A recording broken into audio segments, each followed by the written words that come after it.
Good morning, Biosol Nation. This is Dan Aberhart coming at you live, or maybe not live if you're watching the recording, which we're not going to have any problems with the recording today because we cleared out about 8 gigabytes out of our Join Me, so we won't be having some of the same issues you've been having in the past, so pleased to announce. How's my audio, Graham? Yeah, you're fine. Excellent. This particular meme is in honor of my daughter, Ivanka, who just turned 3. She's a huge fan of the Minions, and as soon as I saw this, I thought this is going to be a required meme on this particular webinar, so I hope that brightens your day to wake up to the Minions. I don't know if that makes me a villain if I wake up to Minions or not, but there's been a lot of Minions in my household with a 3-year-old daughter. The agenda today, we're going to cover a bunch of stuff, right? A lot of our regular stuff, but we're kind of turning seasons here. So there's lots to talk about. There's lots up and coming. And something that's super exciting is having Daryl Carlisle on the call this morning. He's been an awesome partner in our Biosol business here in Manitoba and has an amazing business that a large part of it is Biosol. So we're going to talk about that this morning. How are you doing today, Daryl? Good. Really good. Thanks. Good. Thanks for being on. I appreciate you taking the time. I know you're super busy like everybody else. And throughout the update portion of our webinar, we'll just flow with it, and Daryl will be jumping in, and then we'll get into the nuts and bolts specifics of his business. And I guess something that is going to be of interest here this morning.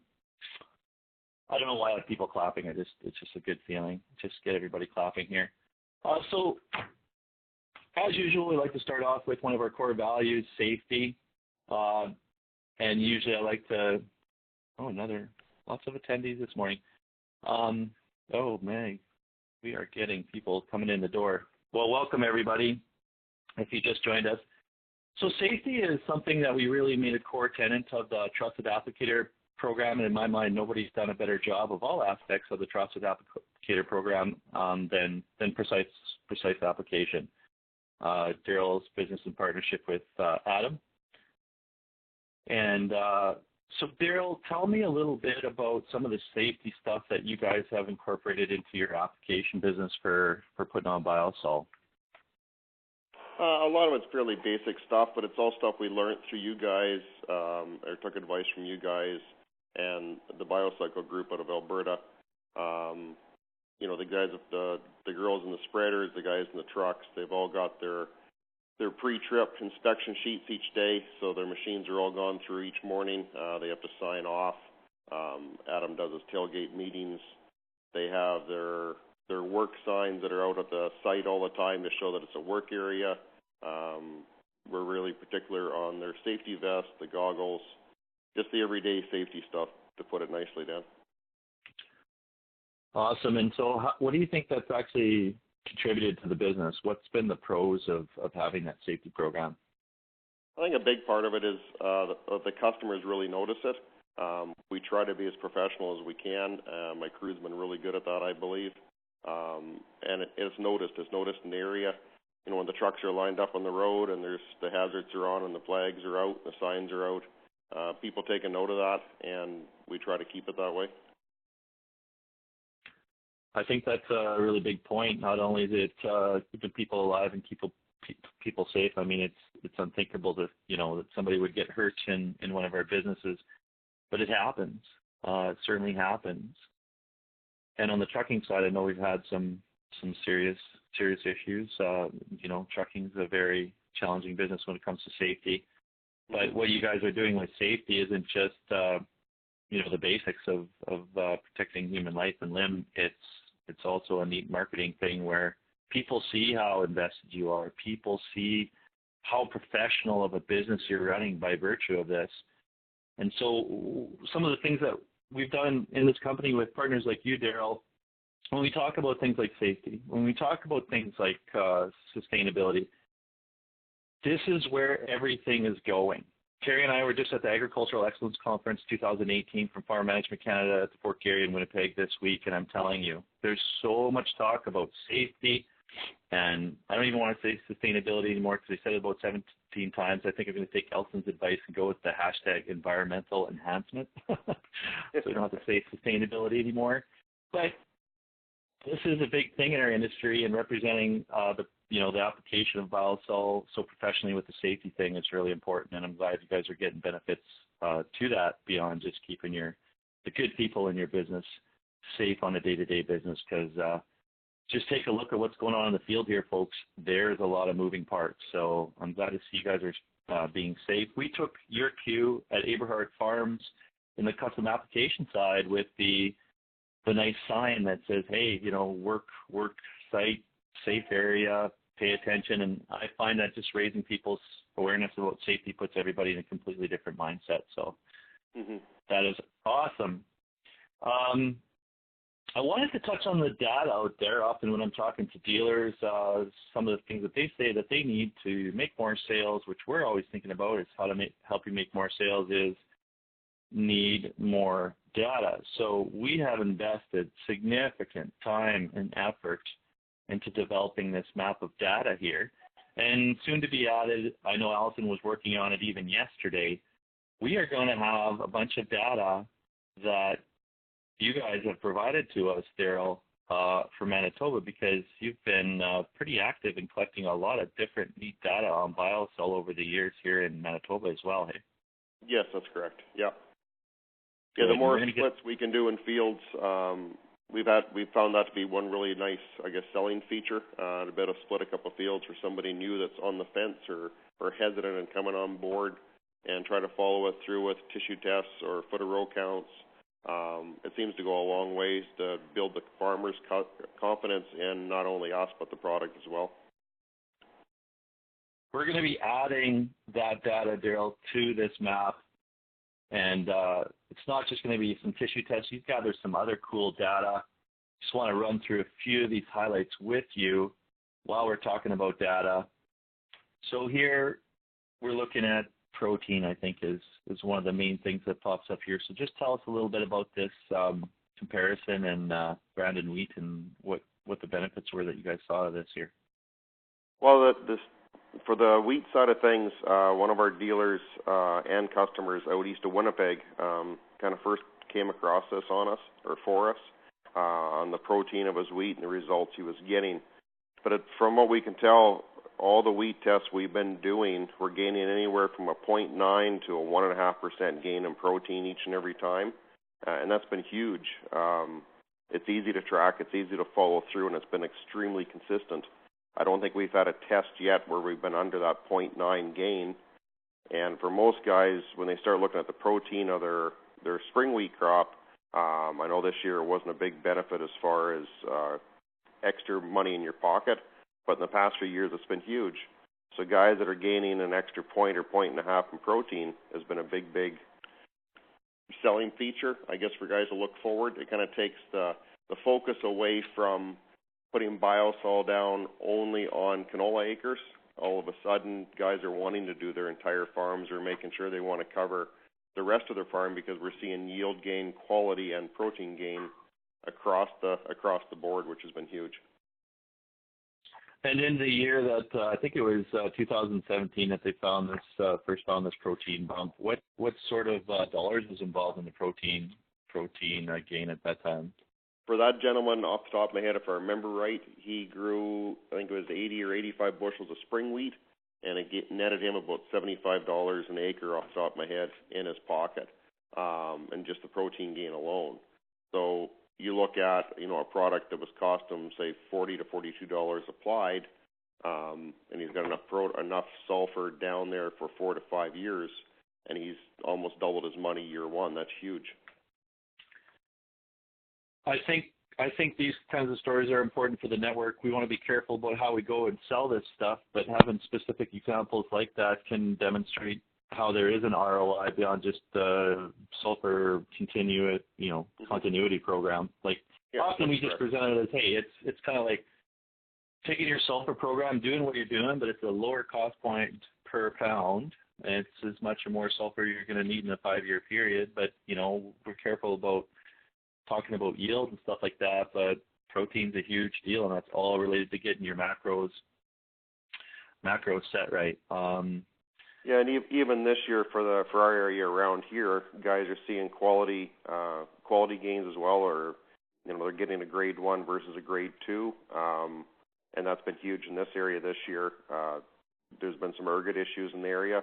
Now, where we had the biosol down either this season or the seasons in the past, it's not that it eliminated the ergot, but it kept the plant healthy enough that we had a much lower count of ergot in our samples versus the check strips. So we were gaining a grade as well as the protein. It's amazing what sulfur does for plant health, and it's a well-known disease fighter, and having a healthy plant is all part of the equation. So one of the really interesting things that came up this year, I wasn't that familiar with it, but I've learned lots working with yourself and others in the network from an agronomy standpoint. What is foot of row count, and what are you using it to show your customers with biosol? The foot of row count, it can be a tricky one. In the example you have up there in front of us, in that example, it was extremely beneficial where the biosol was. In all honesty, they had to go back and do other counts to see because it was too big of a number gain.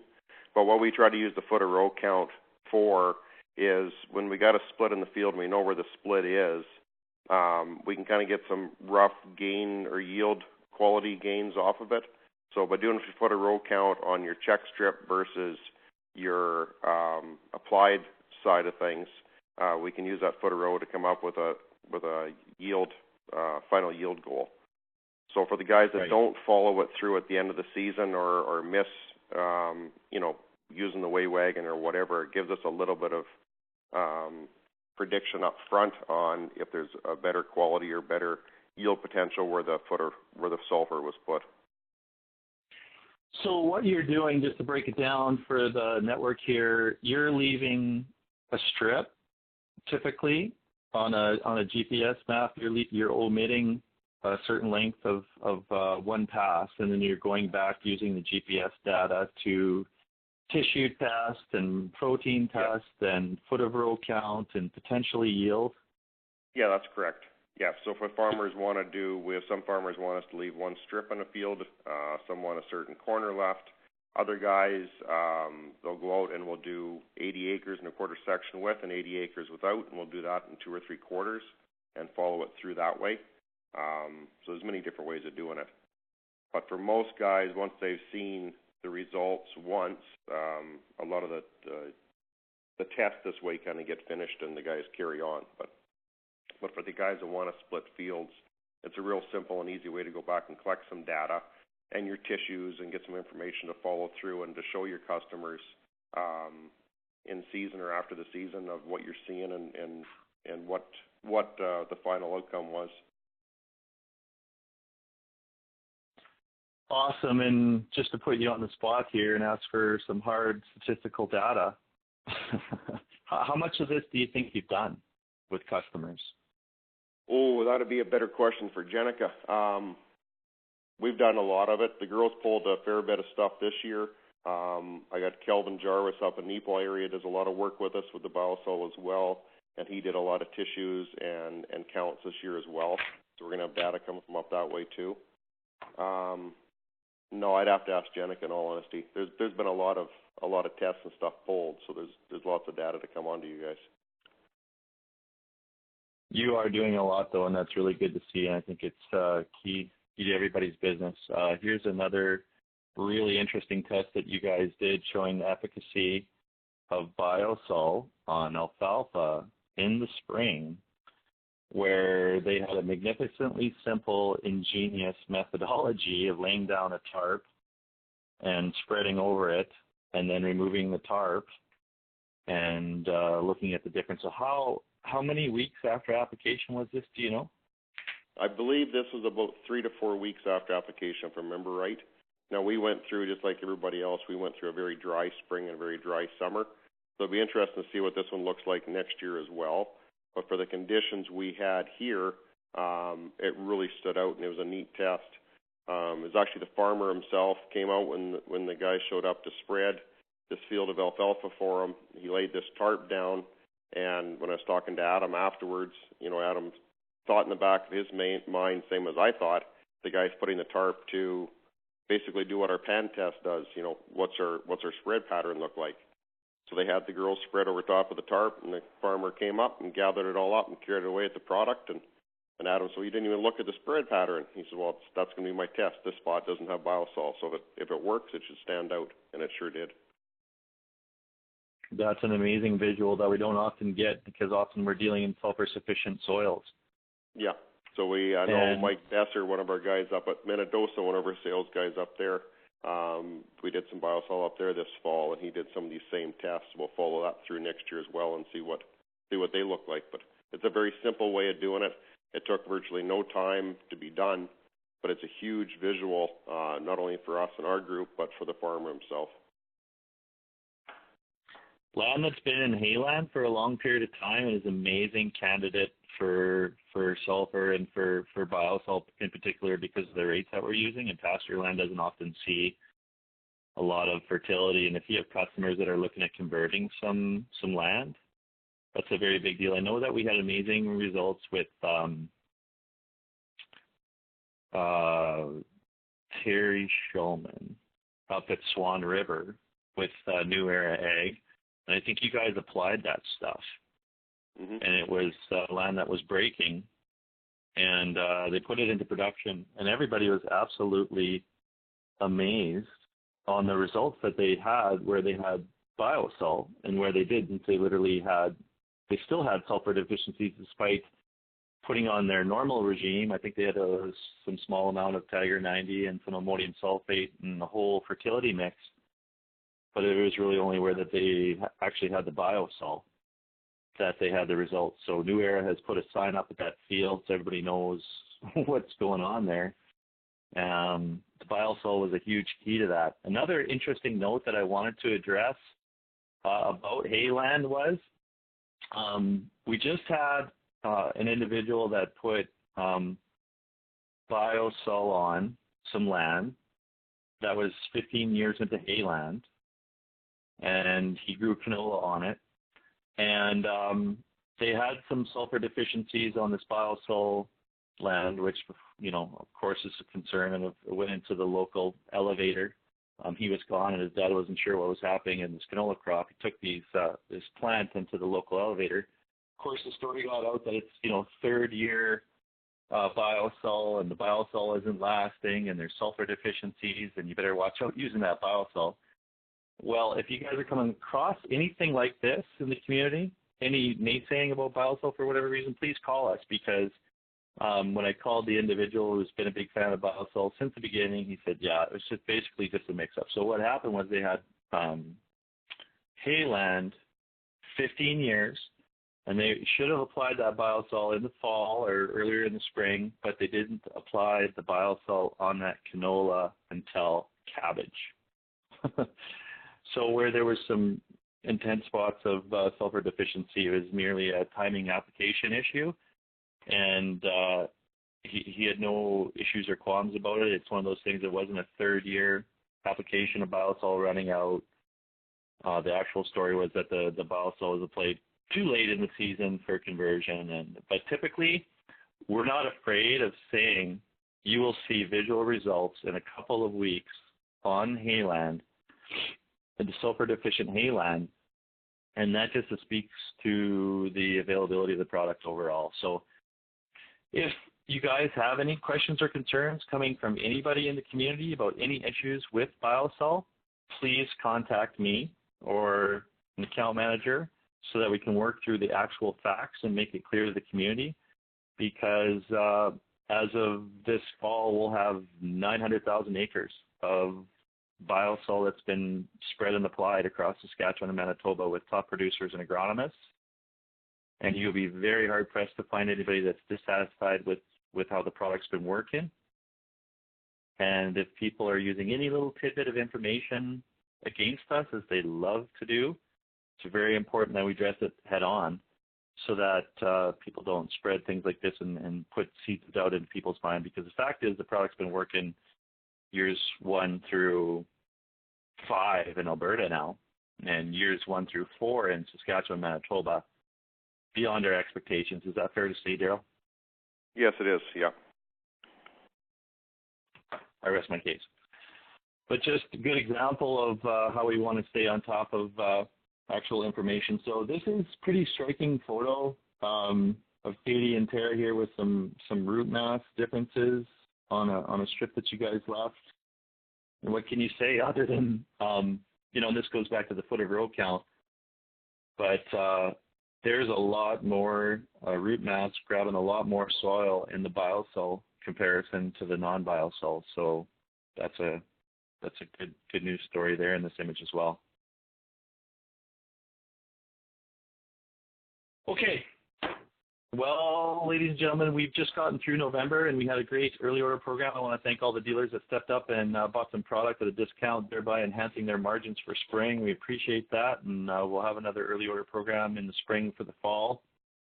And this is an opportunity for dealers to get ahead of the curve and buy some products at a discount that allows them to build their business with more margin. So I think these moments in time are important to give dealers the opportunity to get the margin to drive their business and drive sales.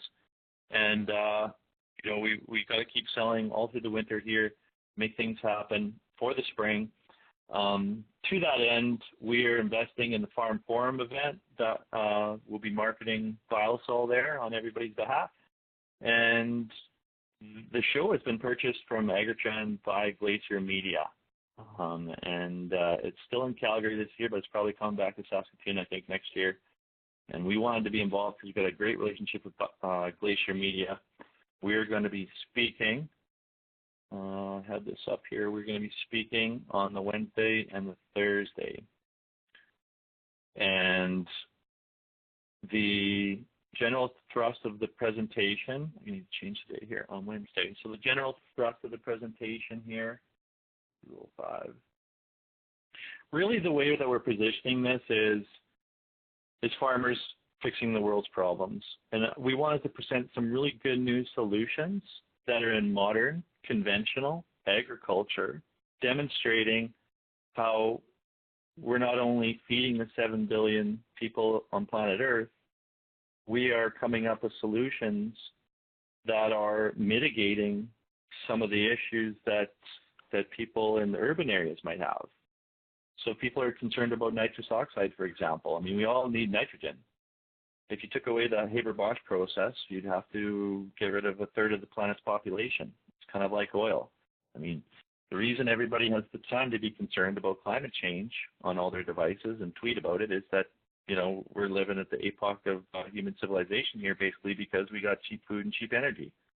So we can't take away nitrogen, but we can work on getting it to the target with these nitrogen efficiency products. So Shane Ogilvie, who's a graduate student originally from Regina, she did some really interesting research on nitrous oxide emissions, and she understands a lot about the agronomy of getting nitrogen to the plants. So she's going to be on the panel. Mike Dolinsky has just joined Taurus Ag as Director of Science and Innovation. And they have a very, very interesting product that's very much aligned with what we're doing with Biosol, called Crystal Green, where they're taking phosphorus out of precious urban waterways. And they are creating a crystal that goes into the seed row as a percentage of your phos mix, and it becomes available as the roots exude their messages in the soil for nutrients. And it's not soluble in the soil until it gets this message from the roots. So that's a really, really, really neat story about a circular economy that we want to sell.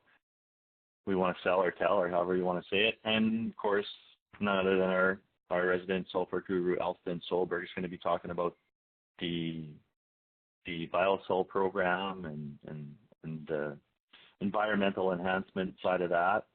So I think it's going to be a really great mix, a fun panel. It's going to be a good dynamic, and the great news is Glacier Media is telling us that we went from 160 folk at the last year's event to 600 registered for this year. So I'm very optimistic about the show's prospects, and we'll be there. And just a note that we sent out an email that if you want to share with your customers basically Farm Forum event, Glacier Media has offered us free passes for producers that want to come to the show. It's a $595 value, so they're really trying to fill the seats. It's a thank you that we sent out to our customer list on MailChimp. We have 700 or 800 people on there, so we sent that out. Hopefully people are taking advantage of that. There's a call-in number. That email went out to everybody, and we want to see everybody there to promote the product. So that's what's happening for marketing in December. We have a whole bunch of stuff coming up in January, like crop production, Crop Connect. And we're thinking about having a Trusted Applicator Summit at the end of January. We're going to be working on that very shortly. And so there's going to be lots of marketing efforts that we're investing in coming up here. The early order program in Saskatchewan, Western Manitoba, and Eastern Manitoba, we are staying with our price despite everything that's going on in the market with fertilizer prices going through the roof. I hope that we're able to adequately express to our customers and tell them and remind them what a great feature this is of our product, that at any given time you can go and you can see the prices. It's completely transparent. You can plan 6 months in advance depending on your cash flow. Did you want to get in on the early order price and save a few bucks, or are you content waiting to make more of a crop plan and cash flow and whatever? We empower the customers on that, and hopefully they appreciate that visibility, because I know that everybody's a little bit shell-shocked about fertilizer prices going into 2019 here, and I think, all these decisions become very tough for farmers. I think there's a lot of gridlock out there right now with conditions. We really have to position everything that we're doing in the market, guys and gals, that, hey, let us simplify your life with this program. Here's the price. It's, transparent. It's not going to change. And this is a 5-year decision. So would you like to clear up the sulfur portion of your life for the next 5 years and carry on with the other important decisions to be made? I think this is a really, really important thing. I don't know, how has the pricing program been working for you guys, Daryl? Yeah, the program's been working good for us. It's nice to see that it's set out ahead of time. We're not seeing any surprises of ups and downs throughout the season. So it's a nice, steady program. You guys have done that right from the start, and I think it goes a long ways for guys trying to do their early books. Great. So another thing that I had Graham do this morning, of course I always think of these things last minute, but we have taken the price per ton. I know Graham was kind of like, really, people can't divide by 10? But I just wanted to do this but for comparison purposes. If we go at 220 pounds, we all know the program, divide by 10. Pretty easy, but maybe it's nice to have this to translate to people to say, okay, this is our price for the product per acre at 220 pounds in the different geographies. But something we've been talking about more and looking at more is the 150-pound rate, which gives you just over 100 pounds of actual S. Rather than have people go back to Tiger 90, or maybe they're not that high of a sulfur user. Maybe it's cash flow. If we go to 150 pounds of product on a 3-year program, what happens? We're putting 300 pounds of product down and over 200 pounds of actual S in a 6-year period, as opposed to 154 plus in a 5-year period. And if you're charging $10 or $9 for application, that's 18 or 20 bucks in a 16-year period of revenue versus 12 for a 5-year period. So it's actually putting more pounds on the ground, and it's generating more passes, ostensibly of which you should have some profit on each pass. You're up to scale. And it certainly takes our price point way down, which, if people are viewing this just as a per acre cost, obviously is a bit of a challenge on the entry level. Of course, we coach people 25% or 30% of your farm. Every year is a nice mix. Get on a 3 or 4 year program and keep it rolling. But I do like this view of our product at a different rate, where when it's an agronomic fit, it's very competitive. It's the lowest cost per pound, so we're going to be better than Tiger 90 on this program. And a lot of guys are doing this on the Tiger 90 program. And I think a lot of this is coming out of our increased confidence in the product.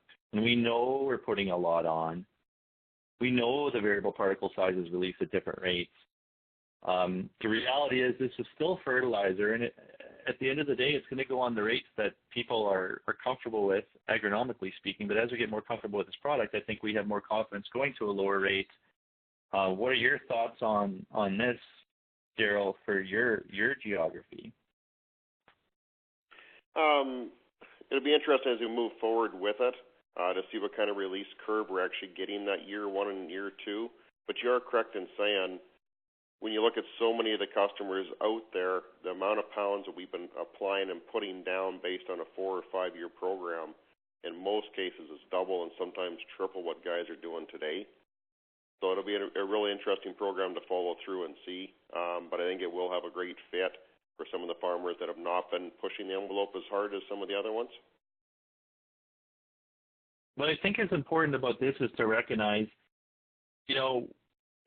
before we go out and quote 220 pounds, part of the sales process certainly can be coming from where they're at. Exactly. And and Lloyd had a lot of great approaches to this, and he was one of the forerunners of kind of knowing how to get this to the customer. Instead of just saying, well, it's $40 an acre, you sit down and you say, well, how much sulfur are you using right now, and what kinds of crops are you growing, how much moisture are you getting, what's the average yields? I mean, these are all pretty important things. Now, the weird thing is if you go to southwestern Saskatchewan, they're actually quite sulfur deficient in a lot of those areas because there's not as much sulfur in the atmosphere, and guys are growing bigger crops, and they haven't been fertilizing on sulfur like somebody, say, in Rick's area from Nipawin. I think we all know up in areas like that, they're probably putting on 70, 80 pounds of actual S with ammonium sulfate fines or regular ammonium sulfate in a 5-year period. So then you can do the math and show them the math. But, let's face it, if guys are only putting down 15 pounds of actual S with canola every 3 or 4 years or something, this is going to be a really hard program for them to get their head around. And I think that BioSol is going to do a great job for a lot of these guys, even at 150 pounds. And ultimately, it'll be like any other fertilizer when it comes to variable rate or actual rates. We have to let the market decide. We have to let the agronomist decide. We have to let the customer decide, knowing what we know.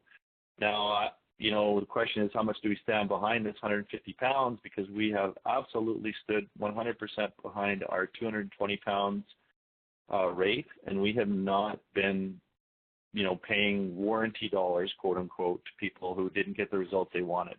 We've been super safe at this rate, but I'd like to see, we got so much great agronomy chops in the network, I'd like to see people looking at this 150 rates a little bit more. And it's more sulfur, actually. Technically, we're putting down more sulfur over the next 10 or 20 years if guys get on this 3-year program. But I think, getting people to have a 5-year vision, hey, if you can sell it, it's great. And what we're selling is simplicity, ease of mind, make this decision, you're done. Not everybody's going to bite on that, so we got to be, have our sales chops up to address that. BioSol payment terms, BioSol Nation payment terms, 40% initial down payment, 30% prior to delivery, 30% final payment upon delivery. Really where we're moving to is we don't want product moving from the pad that's not paid for. And if you have an issue with the initial down payment or something like that, I think that's more negotiable. But we would like to get paid given, us buying the product on behalf of the customers and the dealers from GFL. Having the product in your possession is one thing, but repossessing sulfur is probably never going to happen in the history of mankind, unless it's a massive, massive pile like we've seen. But I mean, our risk is really when the product leaves the pad. So we just want to make sure that we're collecting as much as we can before we deliver product is our basic tenet. Of course, we have Farm Credit Canada and Scotiabank as tools for guys. We are working on a program for 2019 behind the scenes that may be something that we would broach as something of a sulfur contract, where instead of paying $40 an acre, maybe you guys pay $50, but they pay $10 a year. Simple as that. And if the guy would rather have that than $40 now,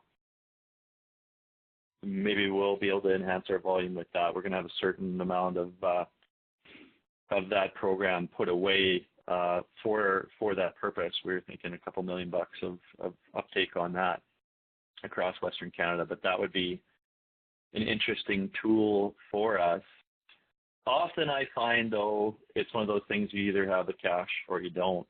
If you're looking at price comparisons, as always, this is on our website. You can compare the price per pound. Please, please, please take the time when you get a chance to go to our dealer portal here. And this is under dealer portal, and the password is dealers with a capital D. And in here you will find a ton of really great stuff. All our past webinars, payment terms, analysis reports, sales training, spreading information, lots of good stuff. Combat Club Root resources. Anybody's giving you a hard time about Club Root, it's all right here. I'm going to talk about that a little bit more today. That's a great resource that we've developed for dealers. Just a note that if you're trying to contact anybody in our backstage, probably the best email is admin@Eberhard-Ag-Solutions. Allison, of course, is doing, Allison, our executive administrator, assistant, whatever you want to call her, is doing an amazing job on a whole bunch of fronts, doing all kinds of work.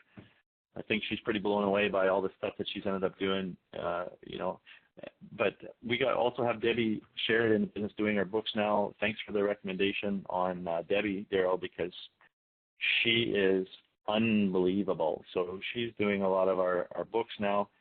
So we've been doing a lot of stuff on the backstage that you guys are going to start seeing results with. We've got everything integrated on QuickBooks, and our invoicing and our, payables, receivables, we're all getting integrated on one system, courtesy of Sierre. We've been working with the small business advisors. You guys are going to see better and better processes and invoicing and accounting and record keeping and all that stuff. This is a huge enhancement in our company, and it's only going to mean good things for all of us going forward.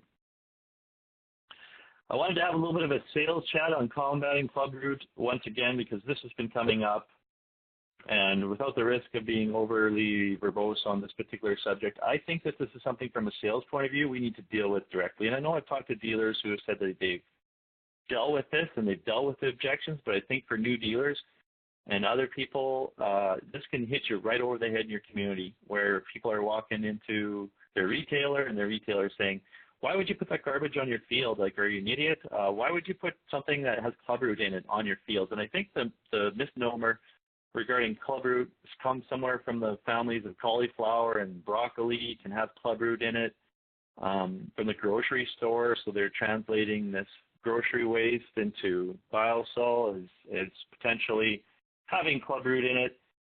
The reality is that we are soil testing the path. So we got to deal with these objections extremely upfront, and whatever you got to calibrate as a salesperson in the moment.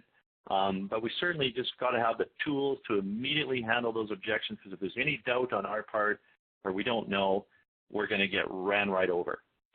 So if somebody says we got Club Root in this, I mean, you gotta be like, listen, man, this is the story. We recognize this threat. We're aware of this challenge, and we've been doing as much or more than anybody in the industry, even those that might be, well, I'm trying to watch my terminology in here, but anybody that might be falsely slandering our good name and our product, we've been doing just as much or anybody at our own expense to ensure that we would not be spreading Club Root. And it's a moral and ethical issue. It's our word to the community. Our name's on this. Your name's on this. Lord knows we would not be allowing this product to go out if we had any hint that there was Club Root in it. We soil tested the pad. We soil test the product that's in the pad. We're bleaching trucks before they enter at the pad. We're washing the trucks that come in that are really dirty. They have a sanitization protocol. We've published this on Twitter. We've talked about this.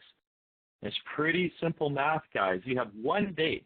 You have 1 day of good composting, and that snuffs out that Club Root. one day at 60 degrees.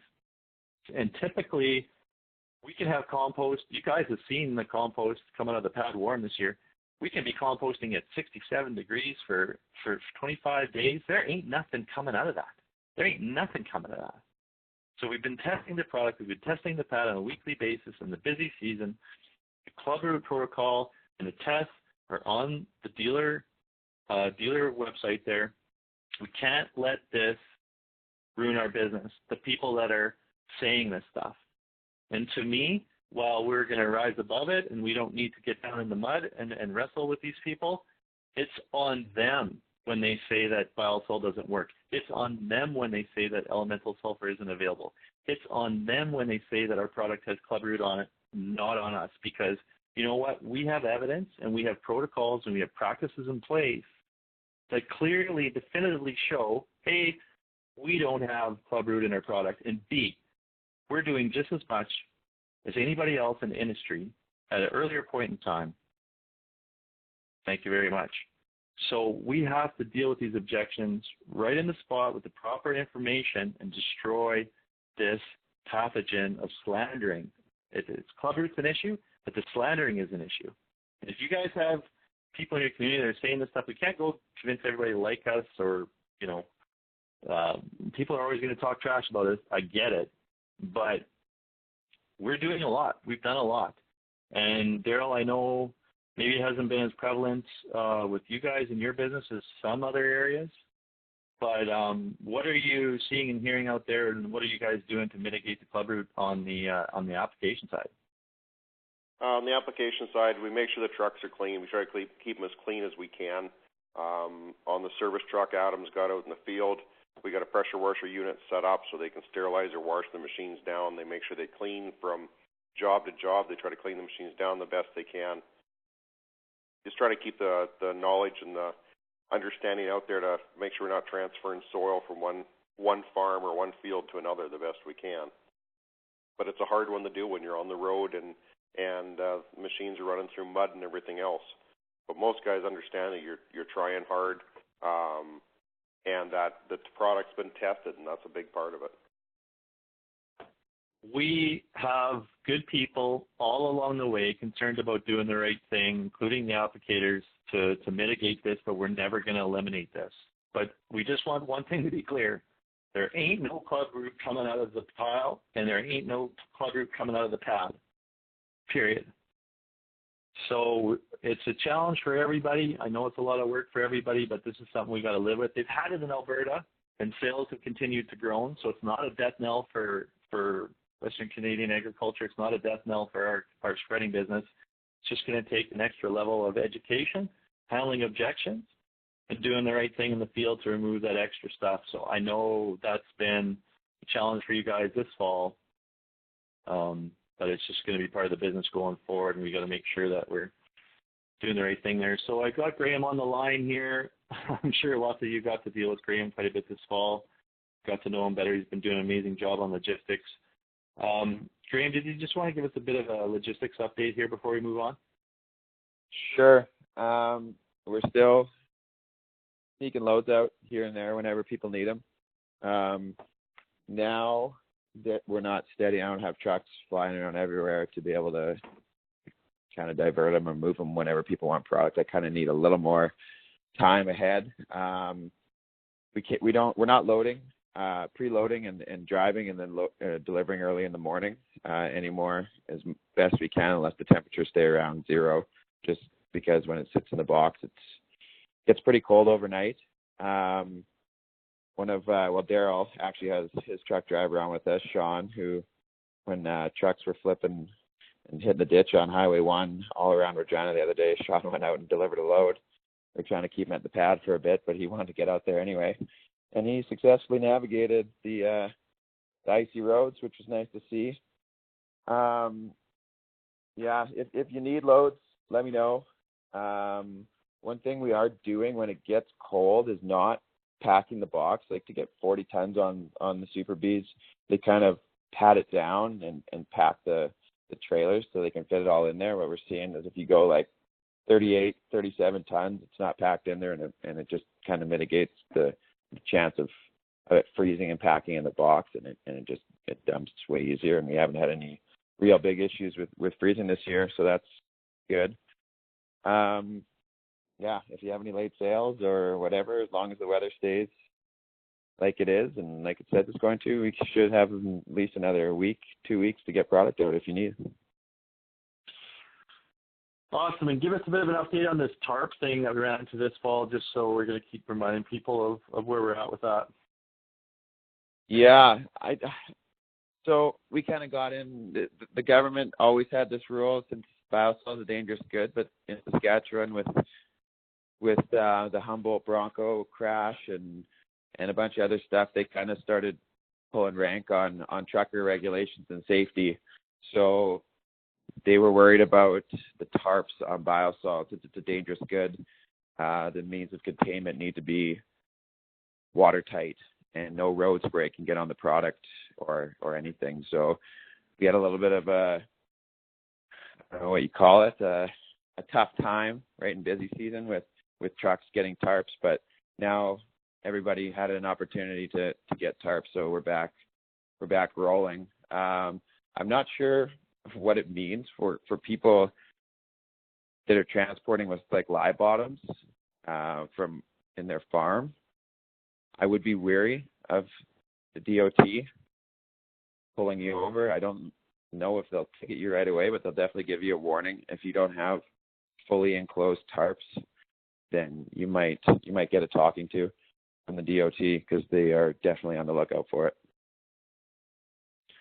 So just to be clear, people that are coming to the pad without the proper enclosed sealed tarping will not be able to get a load of biosol, unfortunately, or fortunately, I guess however you look at it from a safety perspective. But that's the reality, because the DOT has literally said they will fine the operator at the pad if said trucks leave without the proper tarping. So I can tell you no employee is going to risk whatever the god-awful fines might be just to load somebody who didn't have the proper equipment. So that is a non-negotiable at this stage. We've got to be super, super clear about that, because once that rule started getting enforced this fall, it meant a lot of truckers off the road, and it was very unfortunate on top of everything else. So that's sometimes the things that happen in business, and it was an unfortunate circumstance, but we worked through it. And I don't think there's a lot of people really waiting for products still yet this fall, Graham, that didn't receive great service in terms of getting biosol in a timely fashion. Is that fair to say? Yeah, everyone. There was a week there where it was a little bit slower, but it was windy that week, so we kind of got saved by that. But everyone pretty much got what they need, and we got room to ship out more.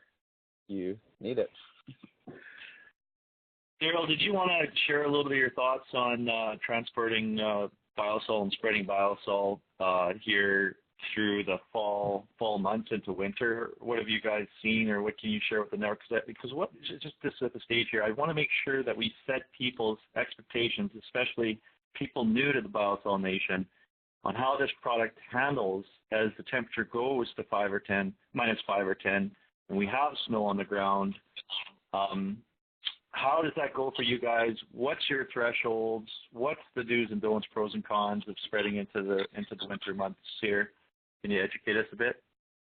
Yeah, Graham touched base on a big part of it, and that's not having your trucks loaded at night.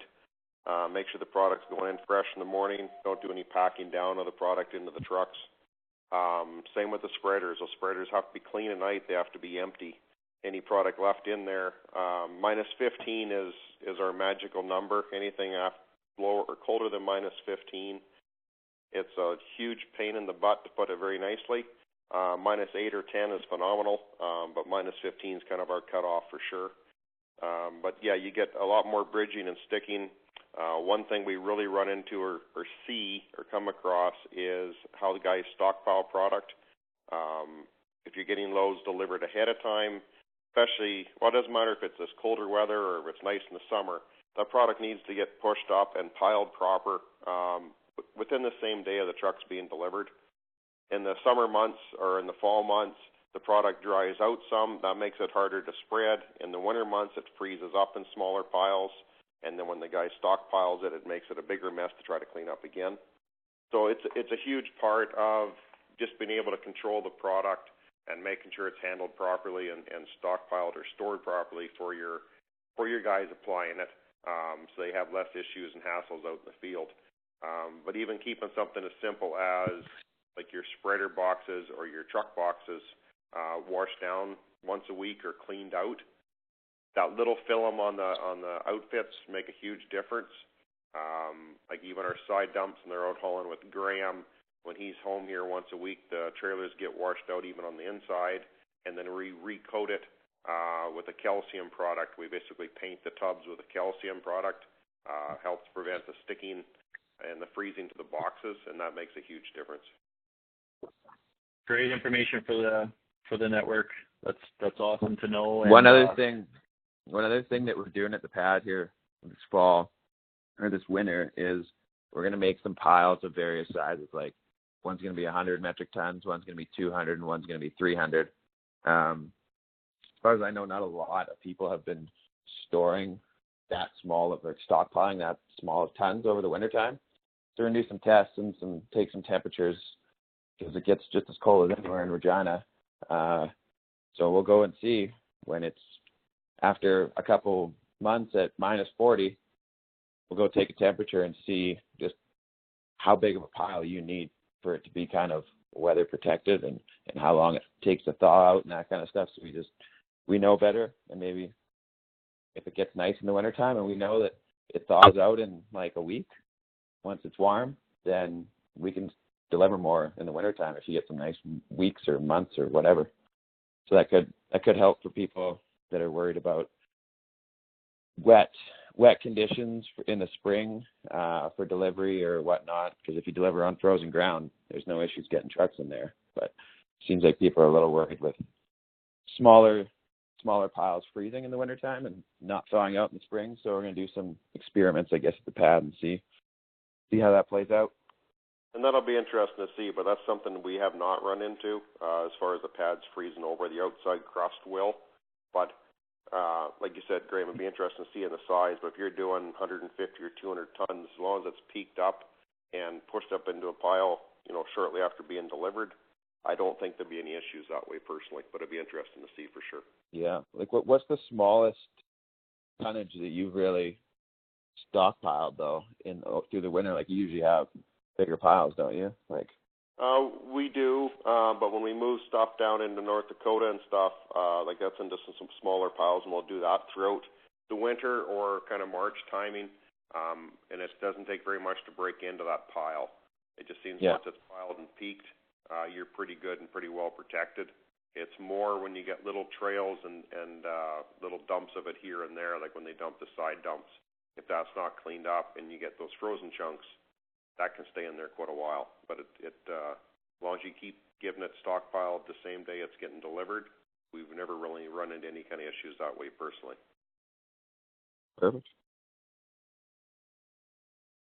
It can be done when we get a stretch of nice weather. We have applied in every single month of the winter historically when we get a nice stretch, but be aware sometimes of the challenges involved, and pick your battles in terms of getting product there in a timely fashion to apply more or less same day. We did a lot of testing of the temperature from the product at the pad to testing the temperature when it arrived, and often the product is 28 degrees when it's getting delivered. And we did have a weird spot there. We did get some lumps in the product. I think it was a process where some of the hotter stuff went into a cold box, and then it ended up compressing into lumps, and then when the lumps get out in the fresh air or whatever, they really freeze, and those are problematic. But it's just like anything. I mean, it's there's a lot of variables there, and farmers have had fertilizer for many, many years now. Even manufactured fertilizers have all kinds of issues, including things like S15 and ammonium sulfate and Lord knows what. But overall, I actually think product quality this fall and delivery and everything was pretty damn good, Daryl? Or of course you're not going to say no, right? No, it has been really good. The quality has been phenomenal. Every year it's got better, and this year, knock on wood, we've had virtually no issues, and that's been phenomenal. Not even just on the spreading side, but for the farmer side too, that they're not seeing chunks of boards or plastic or anything in the product anymore. Like, that's really been cleaned up in the last couple of years, and the product we've been getting all season has been phenomenal. Well, thank you, Daryl. And you just became eligible for all-inclusive night at the Keg with you and your wife. So I appreciate you saying that. Cool. Meet you there at 5. Oh. I honestly think it will continue to get better out of Regina now that we have more space too, and they're double and triple handling the product, as opposed to when it was coming out of Alberta where they were tight for space, and it just seemed like there was more chances for things to go wrong. Now this pad's cleaner, bigger. They're moving product around. They're double screening it. They have certain areas split off for certain raw products, and it just seems like they have a way better system now, and it's only going to go up from here, I think. You as well, Graham, just became eligible for a night at the Rock Creek Grill in Regina with you and your significant other. I really appreciate that. So that's my favorite place. You know that. I know. So, of course, we had Daryl on here, and you've been talking to him a little bit as we go. I thought I had this queued up, but maybe I'm not that. Oh, there's Harvey. There's Harvey. So, I don't know how many people caught the video in the email, but it's a great background for a conversation today. This is a view of a little bit of the empire, I guess, so to speak, of what Daryl's built in a short time since this place was black dirt in 2011. Pretty staggering. I guess where we'll start, Daryl, is just tell us, I mean, from my perspective, when I first took this jar of biosol to Daryl and I told him all the ways you can make money on it, trucking it, selling it, spreading it, and I think just the agronomy gets Daryl super excited, as you can hear his passion in this video and on the call today. But Daryl immediately stepped up. There's a category of human beings on planet Earth that get this very easily. Everybody else seems to hardly want to come along kicking and screaming, but Daryl got this right away. And since then, I believe that was in the January of 2016, shortly after we started the company in 2015, Daryl's been a steadfast and loyal and successful partner and friend in the business to us in Manitoba. And I really consider him our most professional outfit, from the sales to the spreading, to the safety, the documentation, customer service, and everything. So it's been an awesome journey. Worked very closely with Daryl in Manitoba. I guess two things, Daryl. Just start with who you are, your background, a little bit about this business. We'll drill down about your businesses. And I also just would like you to take the time, if you could, just to acknowledge your team. Many of them are on the call today, but obviously you have many businesses, many employees. But if you could tell us a little bit of who's on your team as well after you tell us about yourself, I think that's important too. So I'll just let you tell us about yourself and your team. No, thank you, Dan. We built this operation in 2011. We started building the new site that he's got on the screen there in front of you. I've farmed my whole life. I was always big into the agronomy. I loved the Agritrend side of things. I loved learning the agronomy side through those guys for years and years. We got involved with Alpine Plant Foods, was one of the first products I started working with, direct with Terry Good out of Ontario. It was a neat process on learning the agronomy side of it and the different aspects of products and information that's out there that's outside the normal realm, and this is definitely one of those products. With that biosol product, when you first showed it to me, Dan, you were a hell of a salesman, so that's probably what sealed the deal. But when you look at the agronomy side of it, it only makes sense. And from where it's gone from day one to where it's gone to now, as far as the background of the product and the agronomy of the product and the understanding of the product, I think it's going to just keep growing and growing. There's more and more great information coming on it, and there's more and more stuff we're learning on it every year. As far as my sales staff and everything here, I've got a great group of people. I've got a couple of the girls out of here that do sales. Jenica's been with me almost right from the start. So Jenica's out of the office here. I got Katie started with us about a year ago. I got Mike Besser up in the Menadosa area, so northeast of Brandon. He's been with us for several months here now and doing really well. So we've got a good group of people out on the road and in the different areas. I've got sub-dealers set up, not only just on the biosol side, but on some of our other products throughout Manitoba.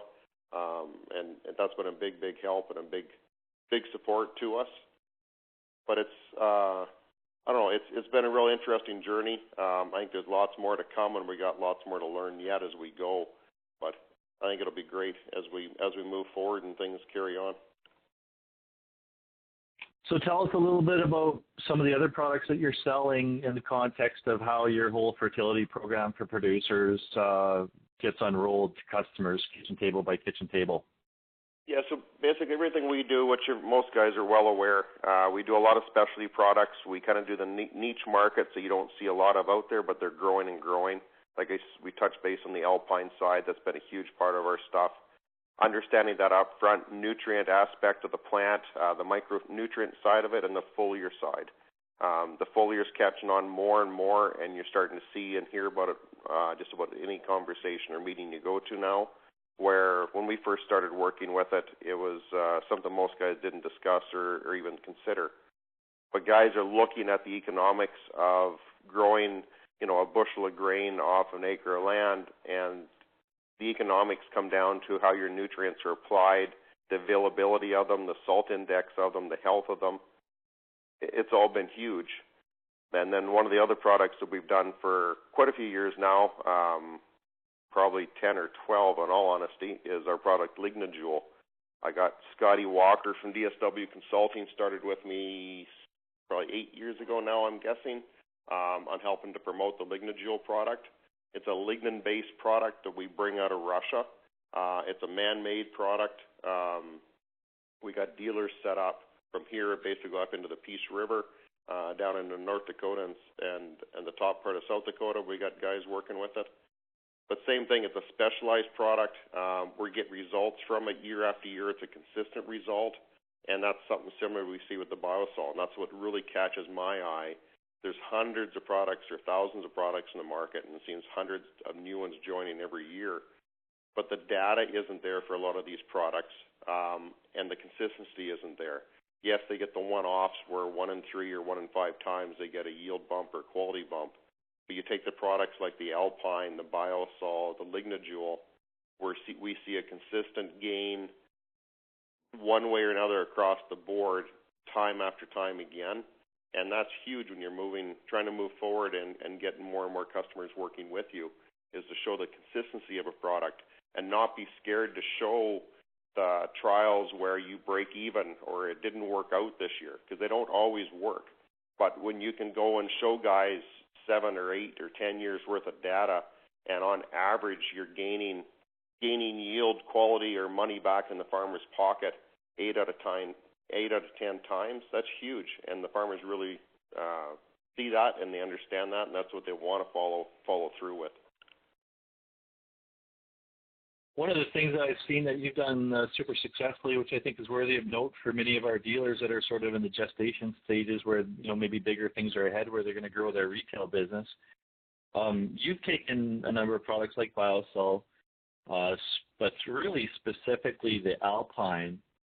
And with the Alpine and the Biosol as well, you packaged it in such a way to really meet customers' specific fertility needs and focused on it in a way where I know that Alpine, for example, is on a lot of shelves of retailers across Western Canada that don't do a lot of product. It's like, there's the G22, it's over there, and unless the customer, somebody like my brother, for example, he might have prior knowledge of a product like Alpine, what he may have done his own research, and he might have decided that he wants to use it on his own, but it's sort of a on-the-shelf thing at a retailer's. You've taken it, you've tailored it, you've focused on it, you've packaged it, you've delivered it with customer-specific needs in mind, such that you're essentially one of, if not the largest Alpine retailers in Western Canada. I think that's a good lesson for our guys about focus. Would you agree, Daryl? Yeah, that's one thing that's really helped us a lot is taking a product like Alpine, and there's many out there, but the products like Alpine, and being able to adapt a program to suit not only your farm and your fields and plants needs, but your equipment's needs. Depending on how the guy's equipment is set up, changes the package and the program as well. To be able to adapt and give you an exact program that best suits the needs of your crop or your soil has been huge for us. It goes a long, long ways. And you hit the nail on the head. Like we have, yes, you got the Alpine G22. We do a lot of work with their HKW. We do a lot of work with their micro side of it. But we'll make blends for guys for different zones of their farm and or for different crops of their farm. So a lot of my guys might have 2 or 3 tanks set up on their farm, and when we do premixes for them in the spring, we'll do a canola mix that comes to their farm, so it's a special mix just for their canola ground. We'll have a cereal mix that might be just for wheat and barley, and same for soybeans. So we'll match and make a blend according to what your soil test and your tissue tests are calling for. So you're putting the best bang forward going forward and spending dollars where you need to spend dollars and not just because it's part of a package that's already put together. I think that's a great lesson and a hint of some true wisdom for all of our dealer network. For those that have been super successful, I think we've seen the difference. They've gone out, they've partnered with their customers, they've done tissue tests, they've focused on providing that level of service with customers, and it comes across as a completely different dynamic than just we're not necessarily wholesaling commodity here that everybody immediately understands. So that's a big deal. So yeah, you can see a lot of the infrastructure that Darryl has invested in to make all this happen. I guess one interesting thing I was thinking about as you're talking, price point. So in Manitoba, because of the freight, we've had to adjust the prices, and of course, unfortunately, they're a little bit higher. But we've talked about this many times. Of course, you remember that I'm also providing an all-inclusive night at the keg for you and your lovely wife. But no, I'm just kidding. Price is price. So you're $20 and sometimes $30 higher than we are in Saskatchewan. And we know that the overall cash outlay is a bit of an issue, but in terms of the price point, has price really been a big challenge in terms of the product, or what's your opinion on that? No, not really. Everybody understands the freight. Everybody understands where the products come from. So no, that hasn't been, I wouldn't say, a huge challenge that way. Like I do agree on when you're trying to do a 4-year or 5-year program, that you are putting a lot of upfront dollars up front, and that's your biggest, I guess, our biggest holdback and our biggest battle to fight. But for guys to understand the package and how it breaks down price per acre, that hasn't been much of an issue. For new dealers that are starting out and maybe selling biosol hasn't quite as easy as we'd assume after you get on board, and like I know in all of our minds, it's a no-brainer, right? But then you go into the community, not everybody's as receptive, and you have different things that people have heard about the product. But can you tell me a little bit about the challenges of selling Alpine with your experience and relate it to, the challenges of selling biosol? Because I've often heard you say, well, selling biosol, I mean, we all know it's not absolutely easy all the time. But Alpine, for example, is not that easy either because you've got to have other equipment. So can you tell me a little bit about the challenges of developing a new product? Because you've been with Alpine from an early stage on. You've seen the growth. So you can help our dealers out with maybe how biosol is going to grow and some of the challenges over the years. Right, no, for sure. The way the products work, like biosol is one of the first products or the only product I've maybe seen come to the farming community that not only does it simplify the way you do your farming operation, but it's more cost effective. And you hit the nail on the head with on the Alpine side, it's a great product. We do a lot of stuff with it. But for most guys, at least in our area, guys are not using or haven't been using liquid fertilizers. So to get them into the Alpine program, we're changing their way of running their equipment. We're adding equipment onto their equipment for liquid kits. You're adding storage tanks. Like it's a whole process, and what we find is until the farmer is ready to make his own decision and come on board, it's a harder sell to get him to convince or to switch something over. Now, we've done very well, and my sales team's done very well promoting the product and expanding it every year. Every year we have growth with the Alpine side, and it's been phenomenal. We do a lot of acres out of here. But when you look at the Biosol side of things, you know, all you're doing is simplifying the farmer's life, and they're not putting any extra infrastructure up or any extra equipment up to do it. You know, they never have to see the product. They never have to handle the product. They don't have to get it stuck into a grain bin they can't get it out of. It doesn't corrode their equipment because they're not the one, you know, doing it. And it eliminates, in most cases, you know, pounds of product or gallons of product going down with their seeding equipment, which makes their process at seeding time more efficient. So that's been a huge part to me in the Biosol, is how you can promote that to the farmer and show the farmer how it eases his operation and not only saves him money and gains him quality, yield, protein, whichever, but it can simplify his farming needs, and there's not many products that do that. I think that there's a couple key takeaways in this little segment here. One is that nothing comes really easy. Even a product like Alpine, that's highly manufactured and been around for a long time, it still requires, you know, a different level of buy-in for the customer to invest in some of the equipment required. So just keep that in mind if you're not finding it as easy to sell Biosol initially as you'd hope, because I think that's important to keep everybody's morale up. And I think I talked long enough. I forgot the second point, which I'll probably come back to later. But a big part of that too, Dan, is what I find is I try not to force the guys into it. If you got a farmer that's hesitant, for any farmer to split a couple fields with you, yes, it takes extra running around and extra time that first go around for you to run and split a couple fields with them. But for anybody to split a couple fields and do 80-acre chunks out of a couple quarters, it lets them see it on their own soil, their own dirt. And what we've found is anytime we spend that time, say in the spring or the fall, and split a couple fields for a guy so he can follow it through in his own soil and do some soil tests or tissue tests with them, the next year, 90% of the time, we're back to do more acres for them. So it's great to walk in and sell an entire farm or a third of the guy's farming operation day one, but that's not where it starts. It'd be great if it did, but to me, it's not where it starts.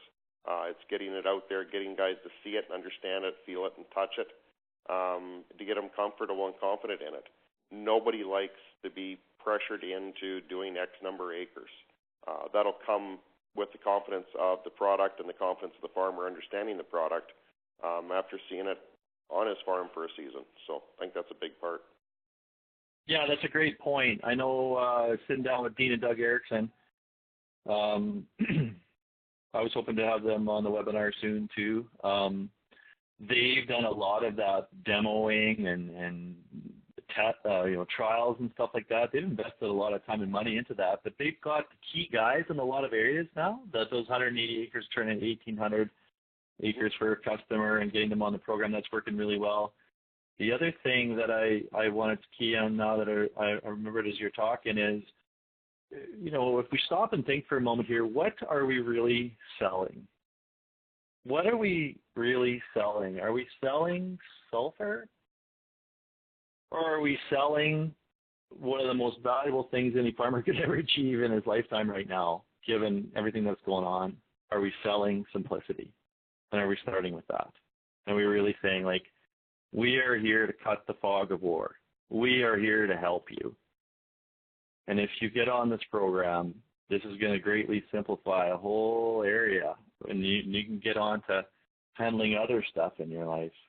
Because I just really believe right now that producers are, from the harvest and from all the decisions to make going into the spring and all the challenges in the market, they got a lot of hard decisions to make. We all know when we get to that point where we can't make a decision, we can't move forward for the life of us. And when we can't move forward for the life of us in our businesses suffer and our businesses lose money because we can't make decisions. And mental gridlock, I'm telling you, for a lot of guys this fall is a huge deal.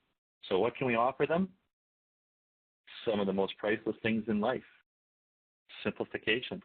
I think that's huge. So Are we selling sulfur? Yes, but we're also selling simplification.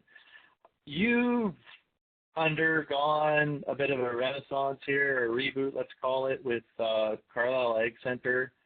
What's been happening this fall with rebooting the equipment side of your business? We're getting everything up and running here now. We got some new lines coming on with Carlisle Ag. We still got our same mechanics and service guys in the back. We got our parts guys up front. I still got the same sales guys here as well. Carlisle Ag has basically done a reboot from our past company. We've got Apache sprayers that's come on board with us. RBR Vector floaters, so the big RBRs that we do all the biosol spreading with, they've come back very strong with us. And we got a few other short lines, Elmer's Manufacturing, and a few other ones that are still on the sidelines getting signed up with us here now. But we're basically doing a reboot, like you said, Dan, and starting over on the equipment side. We've done a lot of business in the local area, and the local guys want to see us stick around with the equipment side, which has been a huge help for us. And seeing the manufacturers come back, wanting us to be here and wanting us to help promote their products and continue on has been a big part of it too.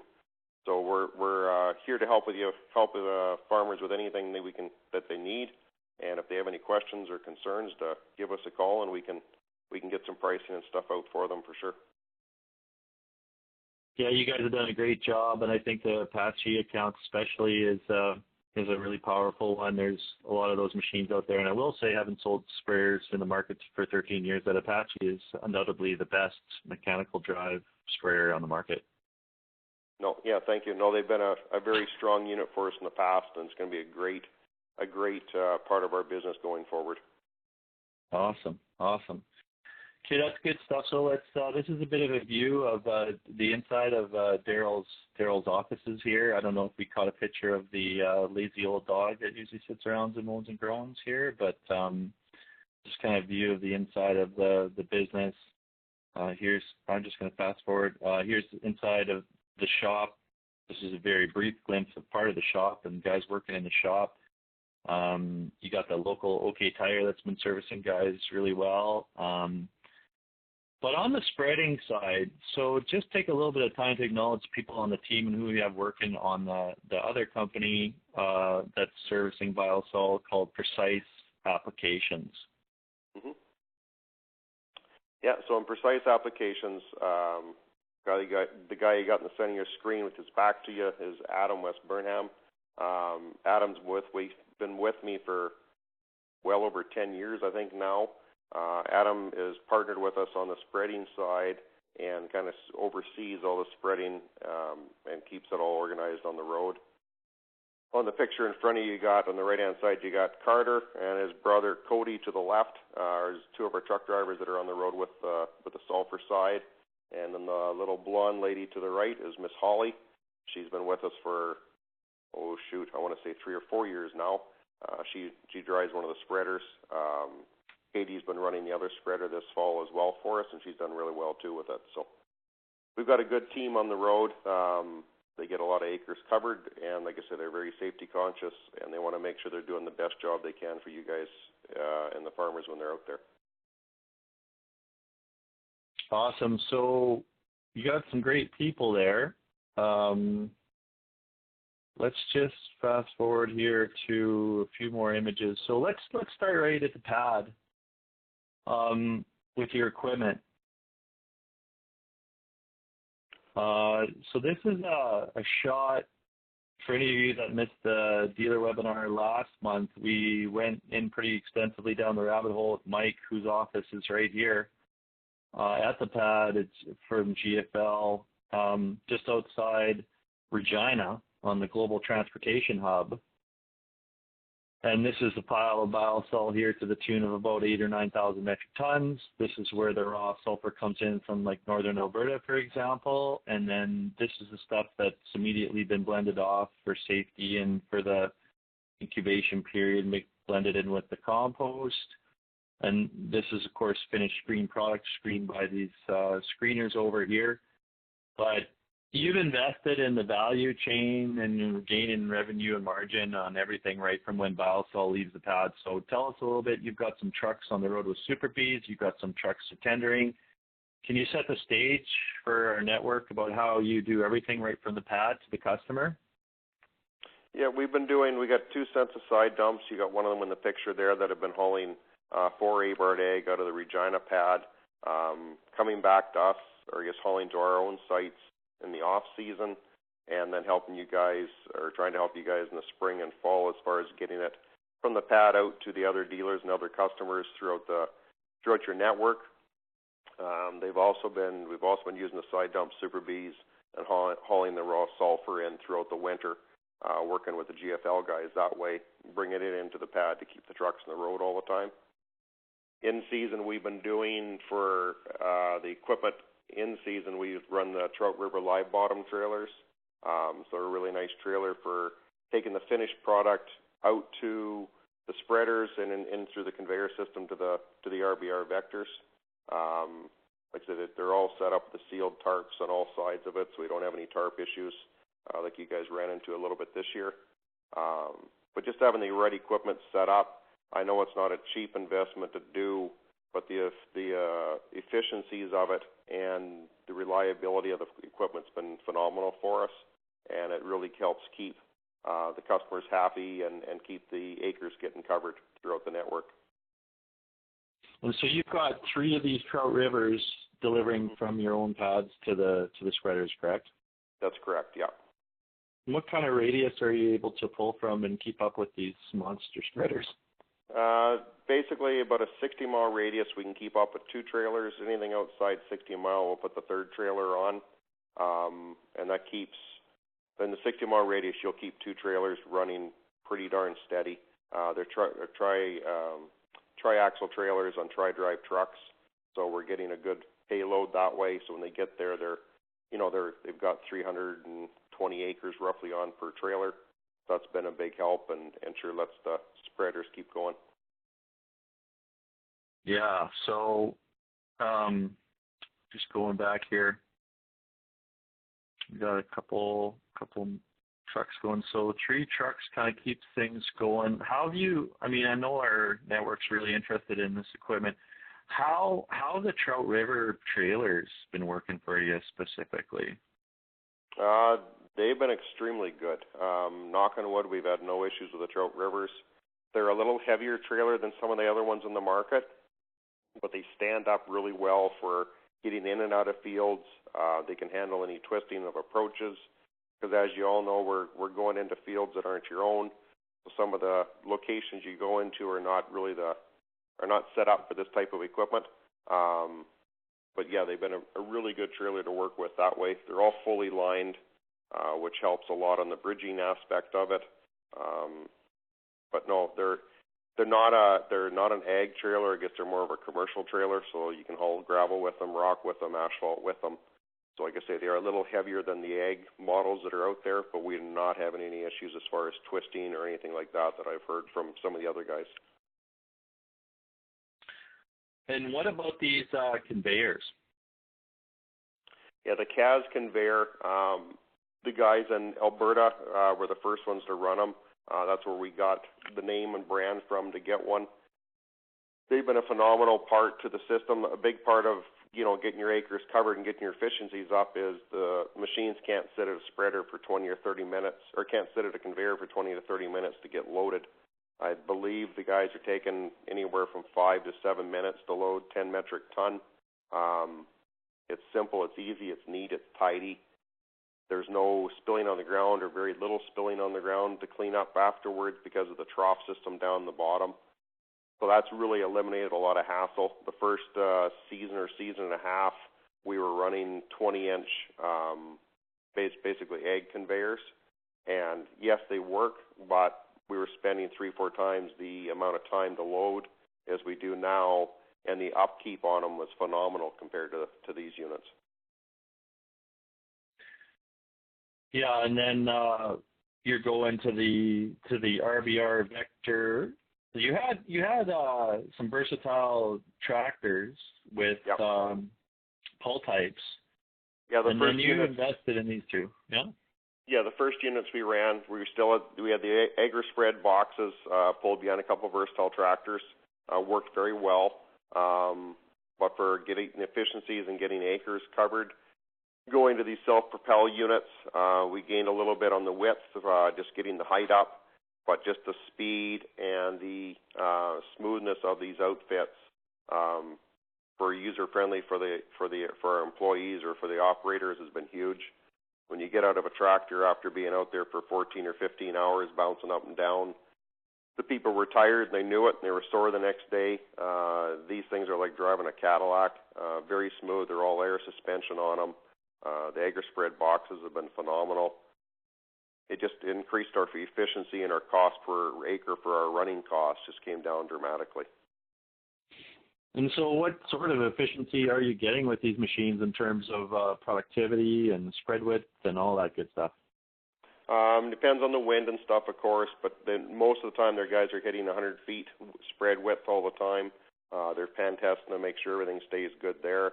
A big part of that is we make sure our back spinners are in good shape. We go through several sets a year of the back spinners. We've actually got a local colony that's helped design and beef up the original design of spinners we had.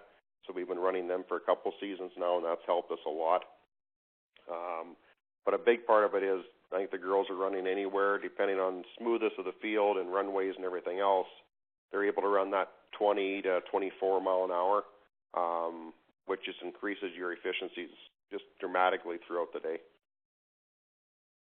And I've heard really good things about your operators. What is it that they're doing right for people that are looking to hire people to run their machinery, or what you're looking for in an operator? I think a big part of it is trying to have the right person out there to oversee the operation. We've got a good group as far as communication between each other. We all get along, or they all get along very well. I think that's a big part of it. It's a short window, right? It's a short season that we all have for doing this.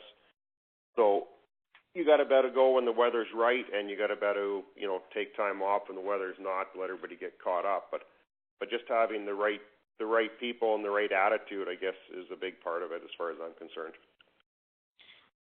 So which part of the custom operation are you guys most focused on in terms of efficiency? Obviously, you have really efficient machines, but that's only a percentage of operating efficiency. What kind of things really make the difference in terms of being productive with all this investment in people and equipment that you have? I think the biggest part there is having one extra guy, which is normally Adam, at the site. So he's there to help load or have any issues. He's not operating anything unless somebody's, off or sick for the day or something. But he's able to keep staying ahead of the next job all the time. So dealing with the next farmer, finding out where the layout of the fields are, being able to check out the next fields before the girls get there with the machines. That's a huge part of it. It's just staying one step ahead all the time of where the spreaders have to go and where we have to get moved to or organized to next. Awesome. I just wanted to stop us quickly there. I was really interested in your answer there, and I think that's important for guys to understand. The organization and the logistics is key, but I just want to say we're going to wrap up this webinar pretty quick. I've got a couple questions here from people via text, so I'm going to answer at the end, but if you guys are watching this, if any of the conversation spurred any questions that you'd like answered by Daryl, this is an amazing opportunity to pick his brain, having him on the line like this. So send me a text in the next 5 or 10 minutes as we get towards wrapping it up, and Daryl and I will answer any questions that you guys have. So if you don't have my number, it's 204-573-2069. Very, very interesting stuff. So talk about the importance in your mind of keeping the product off the ground. So just to set the stage here, obviously you can see Daryl's significant investment in this from day one, and continued investment in people and equipment.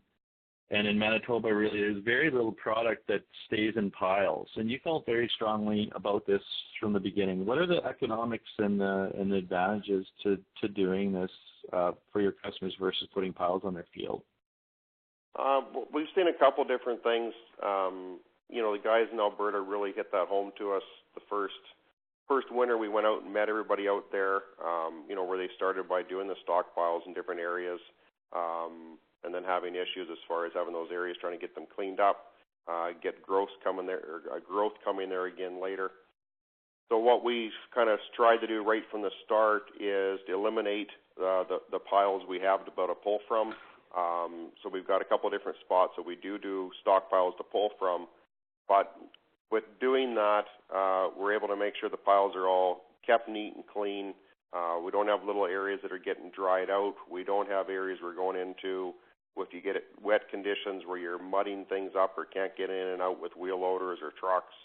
So being able to set a couple spots to pull from, it does cost us more money as far as the transportating the product around, but the efficiencies of not having ruts to deal with or trucks stuck or clumps in the field or sod or grass growing up through your pile really, I think, is a big key part of it.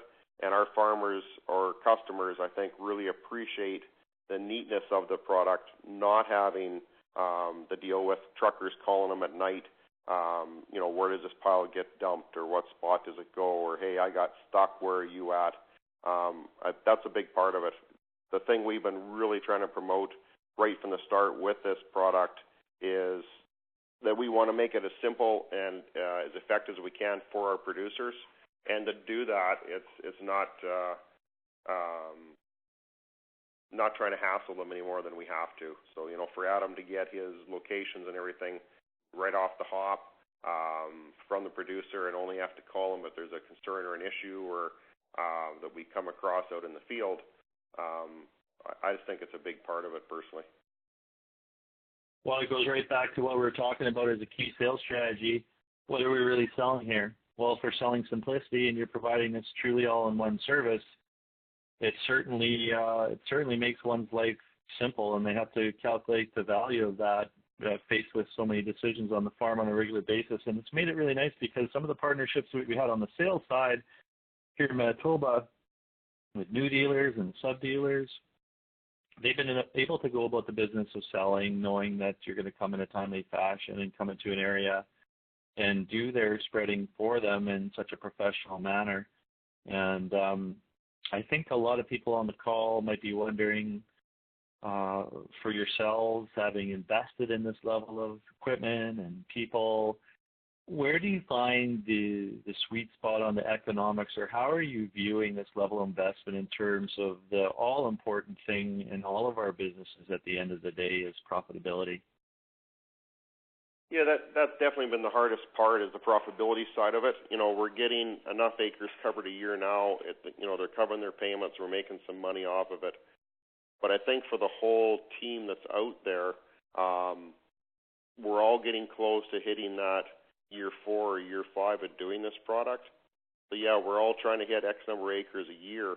But once we get into this rotation of year 4 or year 5, and we start getting the acres back that we sold year 1 to reapply again, our acre numbers are going to go up. Our acres per stop are going to go up in the efficiency side of it. And I think that's going to be huge, and that's going to be our next big step to really take this home, is to be able to cover more acres at each stop we go to.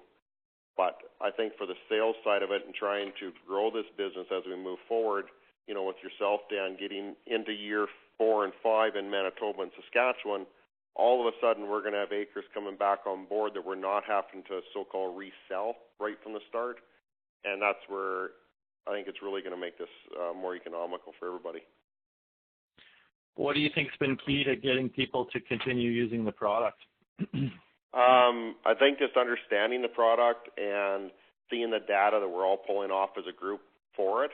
So most guys, when they see the data or they see it in their own fields, they've already made the decision to carry on with it because it is a visual in a lot of situations, or a quality gain or a protein gain or a yield gain. The guys already made the decision that when year 4 comes or year 5 comes, we're reapplying. And I think that's really going to move this whole business to the next step when that happens. Well said. 2020. Can't wait for 2020, because that's when it all starts, the next business cycle that Alberta is already into in Strathmore. So, no, that's very well said. No, I think it's very well said on a whole bunch of fronts. I think that covers a lot of the questions that people might have about your operation and what you've been working on. So just to double back to some of the questions we had, one of the questions was, is the Farm Forum event going to be recorded? Will the presentations from the Farm Forum be available online for customers that cannot make the event? I will attempt to record it and see how it turns out.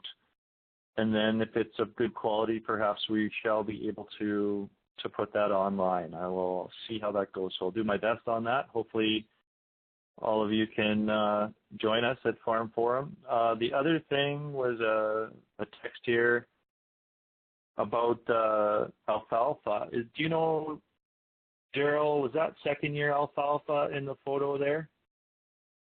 I'd have to find out from Katie or Jenica, but I got a funny feeling it's been alfalfa for a few years. Mm-hmm. I think, but I'd have to ask the girls, sorry. Not at all. That's fine. What else have we got here? Had another text come in. There's a question about third-party disability programs for employees versus WCB. The third-party disability costs more for the employer, but the benefits are significantly better when compared to WCB. Do you have any comment on that, Daryl? We carry workers comp or WCB. We do have benefit packages as well. Costing both ways, I honestly couldn't tell you. But I do believe it's truly important that we're all covered properly as far as liability goes out there. That's the hardest part. It doesn't have to be something that we do wrong or one of our employees does wrong to get any of us into trouble, insurance side. So to make sure they have proper coverage is huge. Yeah, and I can't remember all the details specifically. I'm not familiar with this other program, but I know WCB from a sales and spreading point of view is eligible for both on fertilizer sales, although maybe hopefully selling biosol isn't that dangerous, but certainly spreading it can be. But when I went through the program and looked at all the details, and it is in our dealer contract there, it seemed extremely reasonable for the level of coverage and just a great thing to invest in, given the liability. And of course, you just want that in place for yourself as a business owner and for your employees.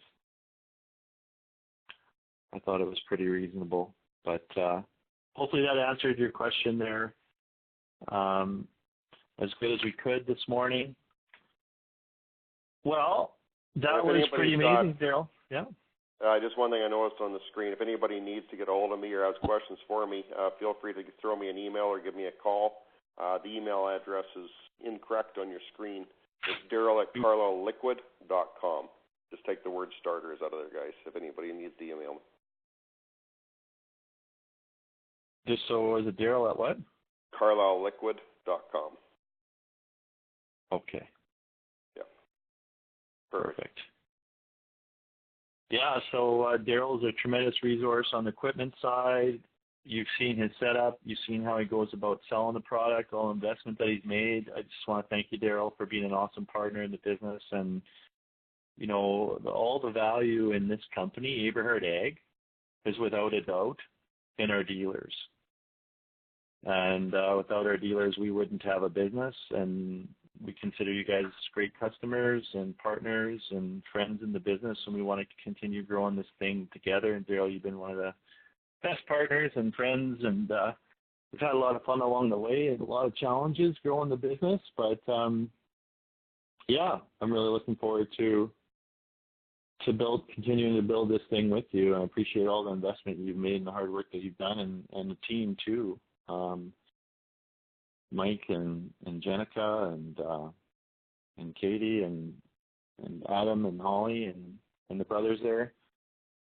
It takes a lot to make things roll, and you guys have done a great job. So I feel like I spelled precise wrong here. That's just a footnote. Did I spell precise? Yeah. No wonder that was bugging me. Sorry about that.